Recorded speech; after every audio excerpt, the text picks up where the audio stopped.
Praise the Lord everyone. सबको जय मसीह की। मैं बिलीव करती हूँ आप ब्लेस्ड होंगे, आपके घराने, आपके लोग। खुदावन का रूह इस वचन के द्वारा आपको छुएगा और आज़ाद करेगा। आओ मैं उस सामर्थ से भरे और उस पवित्र वचन को पढ़ती हूँ, जो वचन हमें परमेश्वर के दास अपोस्टल अंकुर यूसुफ निरूला जी द्वारा और परमेश्वर की दासी पास्टर सोनिया यूसुफ निरूला जी द्वारा दिया जाता है।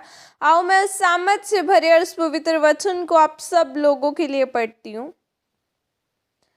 वचन को मानने के फल, जैसे कि पवित्र बाइबल यहोशू 5 की 2 से 3 आयत में लिखा है।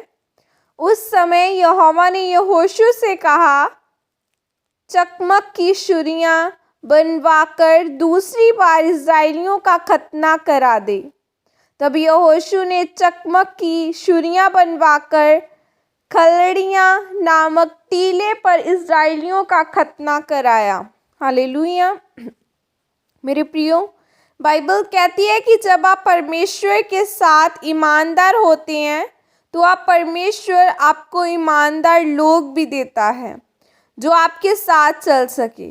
अगर आपके संबंध परमेश्वर के साथ सही नहीं है और उतार चढ़ाव जैसे हैं, तो इसका मतलब आप कम विश्वास वाले हैं। तो आपके आसपास के लोग भी आपको ऐसे ही मिलेंगे।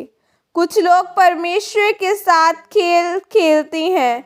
वह कहते हैं कि जब मैं चर्च में हूँ मैं एक विश्वासी हूँ, और जब मैं अपना कारोबार करने के लिए चाहता हूँ, मेरी मसीही ज़िंदगी और कारोबार की ज़िंदगी अलग अलग है और मैं अपनी मर्ज़ी से कारोबार कर सकता हूँ। उसमें मुझको झूठ भी बोलना पड़ता है, हेरा फेरी भी करनी पड़ती है। इसीलिए आपके आसपास के लोग भी ऐसे ही हैं। आप जैसी निराशा परमेश्वर से बोते हैं, बड़ी आपको काटने को मिलती है। फिर आपके अपने ही लोगों से आपको धोखा भी मिलता है।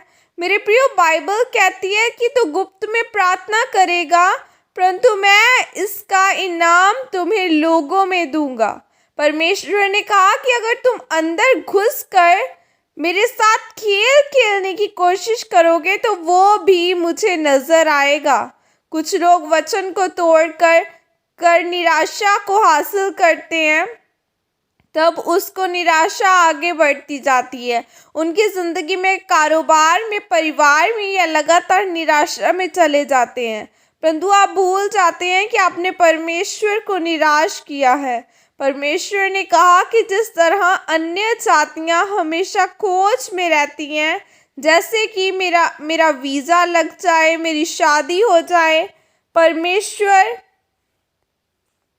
जानते हैं कि आपको इन सब वस्तुओं की ज़रूरत है। और परमेश्वर ने कहा कि सबसे पहले मेरे धर्म और राज्य की खोज कर, फिर सभी आशीषें तेरे पीछे हो जाएंगी। आज लोग अन्य जगहों पर जाते हैं, बाबा जी मेरा वीज़ा लगा दो, मेरा काम कर दो। परमेश्वर ने कहा कि अन्य जातियों और आप में कोई फ़र्क नहीं। परमेश्वर ने कहा कि अगर मेरे वचन को मनन करें तो सभी वस्तुएं और आशीषें आपके पीछे ही होंगी। मेरे प्रियो, आपकी ज़िंदगी में जो शरीर का बदलाव शुरू होते हैं, वह सबसे पहले सामान्य में होते हैं। परमेश्वर ने यहोशू को कहा कि इस्राएलियों का खतना करा दे। पुराने नियम में खतना करना ज़रूरी था। जब उनका खतना हुआ तो परमेश्वर ने कहा कि आज तुम्हारी नामधराई मिस्र से दूर की है, क्योंकि लोगों को कनान देश में पहुँचते पहुँचते 40 साल लग गए थे। इस्राएली इसलिए सफल नहीं हो पाए क्योंकि वह वचन को पूरा नहीं करते थे। उन्होंने परमेश्वर के वचन को तुच्छ जाना। जब कनान देश में प्रवेश करने के लिए पहुंचे तो वहां नगर के चारों ओर मोटी 4 दीवारी थी। परमेश्वर ने यहोशू से कहा कि जाजकों को बुलाकर कह कि वाचा के संदूक को उठाएं और 7 याजक यहोवा के संदूक के आगे आगे भेड़ों और सींगों के साथ नरसिंगे ले चले। और यहोशू के लोगों ने कहा कि आगे बढ़कर नगर में चारों ओर घूम आओ, तब मैं न कर डरूंगा, और तुम जय जयकार के नारे मत लगाना। और इसी तरह हथियारबंद पुरुष यहोवा के संदूक के आगे आगे चले और इसी प्रकार 6 दिन तक किया। फिर 7वें दिन जब वो सुबह उठकर 7 बार नगर के चारों ओर घूम आए, तब यहोशू ने उनको बोला कि अब तुम नरसिंगे फूंको और जय जयकार के नारे लगाओ। तब 7वीं बार जब चक्कर लगाया गया, तब इस्राएलियों ने नरसिंगे फूंके और जय जयकार के नारे लगाए गए और यरीहो की दीवार गिर गई।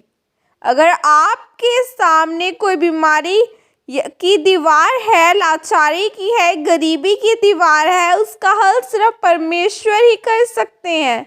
परमेश्वर का वचन मानने से आप उद्धार पा सकते हैं। अगर आप परमेश्वर के वचन को थाम कर चलेंगे तो परमेश्वर का हर एक वचन आपका साथ देगा। वचनों पर खड़े रहेंगे तो परमेश्वर आपको बढ़ाएगा, बहुतायत से आशीष देगा और आपको संसार के कामों से ज़्यादा परमेश्वर को समय देना होगा। जिस तरह यहोशू ने परमेश्वर के वचन को माना और मजबूत यरीहो की दीवार को भी तोड़ दिया, वैसे ही परमेश्वर आज आपको भी निराशा से, गरीबी से, बीमारी से और दीवार को तोड़ देगा। आपको प्रभु के साथ, पवित्रताई के साथ, वचनों के साथ खड़ा होना होगा। आमीन। और यह प्रार्थना आपके द्वारा की जाए। सर्वशक्तिमान परमेश्वर, मैं इस वचन के लिए पिता आपका धन्यवाद करती हूँ और मैं परमेश्वर में प्रार्थना करती हूँ कि मुझे ऐसा विश्वास दे कि मैं आपके वचनों को अपने जीवन से बढ़कर मानूं, ताकि सुरक्षा मुझ पर और मेरे पूरे घराने पर आए। प्रभु यीशु मसीह के सामर्थ्य नाम में मांगती हूँ। आमीन। God bless you all.